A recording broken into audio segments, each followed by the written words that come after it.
Pasca penertiban alat peraga kampanye oleh Badan Pengawas Pemilu Kabupaten Biren di beberapa kawasan dalam Kota Juang seperti di Jalan Protokol dan Simpang 4 Biren pada 30 Januari 2019 kemarin, kini terlihat bersih dari APK dan bahan kampanye dari para caleg. Ketua Bawaslu Kabupaten Biren Abdul Majid SH mengatakan, pembersihan APK yang kita lakukan secara terpadu di Kabupaten Biren pada hari Selasa tanggal 29, memang ada beberapa caleg yang komplain lah.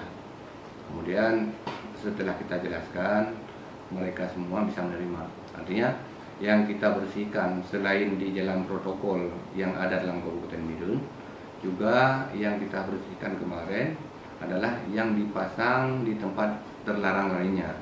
Misal ada yang dipasang di terminal, ada yang dipasang di pasar, kemudian ada yang terpasang di tiang listrik dan tiang telepon, kemudian ada yang terpasang di pepohonan yang ada di pinggir jalan.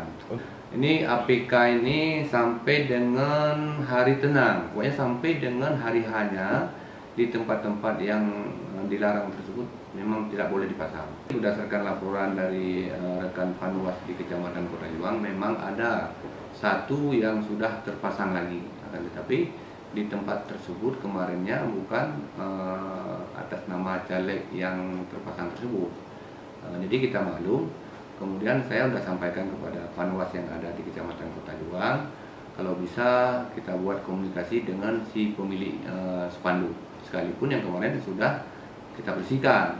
Kalaupun sudah ada komunikasi, masih juga tidak mau dibuka, baru kita ambil tindakan. Jadi tidak juga semena-mena, sekalipun kemarin sudah kita bersihkan, kita juga menganggap mungkin saja yang kemarin itu yang punya beliau nggak dipasang di tempat terlarang.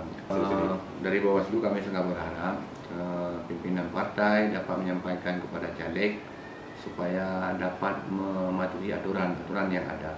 Artinya gini, apabila kepatuhan caleg pemilu 2019 ini kalau kita bandingkan dengan pemilu 2014 adalah jauh lebih baik sekarang.